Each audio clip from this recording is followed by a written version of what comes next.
this week I've got Sonic the Hedgehog, and much like I think most people who saw that first trailer that came out with the horrible teeth and just all the wildness, I was expecting this to be a complete and utter train wreck. And I'm very glad that they took the time and they redesigned Sonic, but also, I'm sorry, whoever designed Sonic in the first place for the cinematic adaptation should be fired. But I'm glad they took the time, they redesigned Sonic. I get the sense that they probably went through and made some story cuts and edits as well.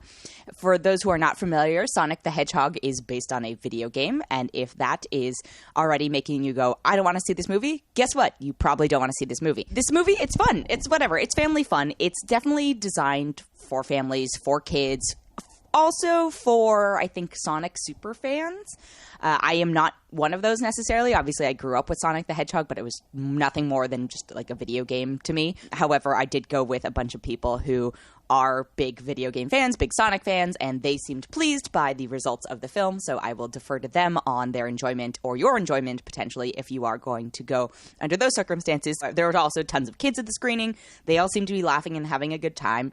I did not have kids, and I was not a super Sonic fan, so for me, I was like, cool, there are enough parts of this that I can sit through it, and I am sitting through it, and am laughing at certain points, and there are some jokes that I'm like, oh, these are clearly just for adults, and not in like a gross way, but it's just like, oh, this is a reference that an adult would get, or this is a side joke, and it's like, it's a lot of one-liners to the side that I still found amusing, and it carried me enough through the entire film. I think the best part of this film is Jim Carrey. It reminds me of like Ace Ventura and the Masked Jim Carrey, or it's like in the styling of, he plays Dr. Robotnik, who is, not a spoiler, obviously the bad guy. And it reminded me of like classic Jim Carrey, or whatever, what to me is classic Jim Carrey, which made me miss that, but it wasn't quite there. So I think like the nostalgia factor was making up for the rest of that. Me being like, oh yeah, I can fill in the pieces, and my affection for wild, zany Jim Carrey is making up for kind of the gap in this particular performance. The rest of the cast is rounded out with James Marsden, who you probably know from X-Men or Westworld, and Tika Sumpter, and then Ben Schwartz plays the voice of Sonic. And I gotta say, like, Ben Schwartz, who I absolutely adore. I think he's a hilarious comedian. I love him on Parks and Rec as John Ralphio. Can actually voice act, and which therefore means he can act. And it was really sweet. And I was like, oh, you know, you don't necessarily look at Ben Schwartz and like look at the voices at Sonic, the design, and go like, yes, these two match up. But I thought they did a really good job casting him. Additional shout out to Adam Pally, who plays like a cop and is just hilarious. I love Adam Pally.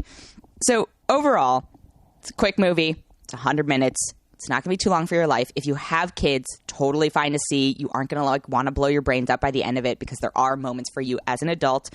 Jim Carrey is fun, but not like peak Jim Carrey. But it's nice to see him again, you know, out there, because he doesn't take as many of those types of roles these days.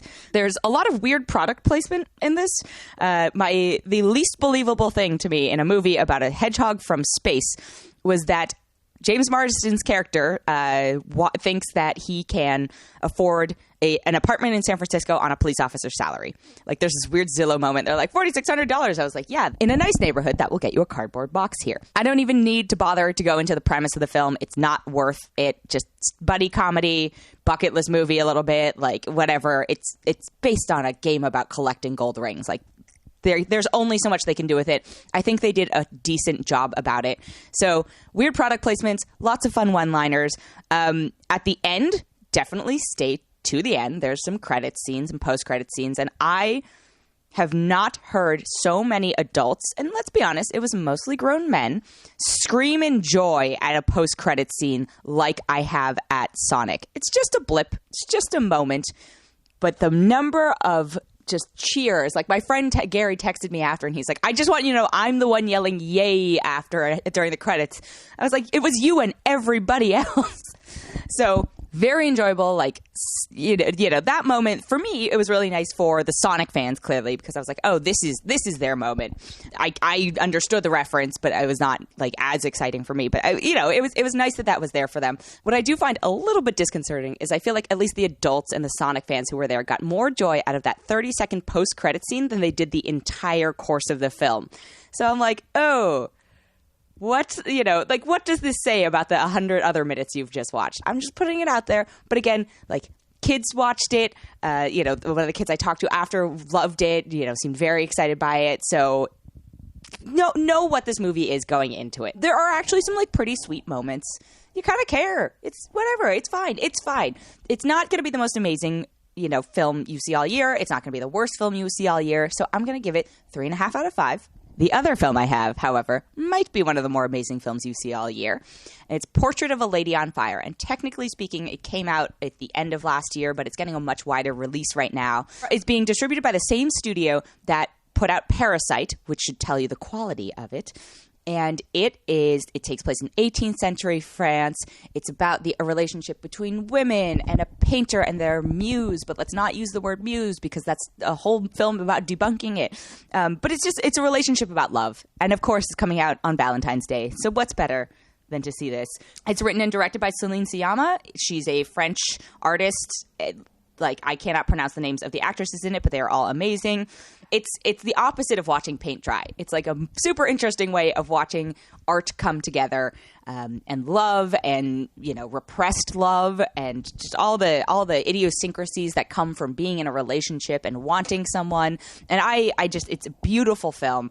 Hopefully, after the Parasite Oscars win, people are feeling more receptive to films with subtitles, and I really encourage you to see Portrait of a Lady on Fire. The overall basic premise is that one of them has been commissioned to paint a portrait of the other one, which is going to be, sent off to a potential suitor, because back in the day you couldn't slide into their DMs. No, you couldn't. It's not like you could travel necessarily, or you wouldn't want to travel to meet every suitor because some of them might not be to your liking, and so they would send portraits, and therefore one has been commissioned to paint the other, but she cannot know that that's why she is painting her, because she's not interested in the idea of this marriage. So anyway, there's beautiful, emotional. It's just gorgeous. It's a gorgeous film. I highly recommend checking it out.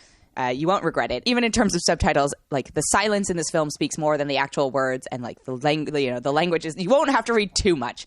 Please go see Portrait of a Lady on Fire. 4.5 out of 5.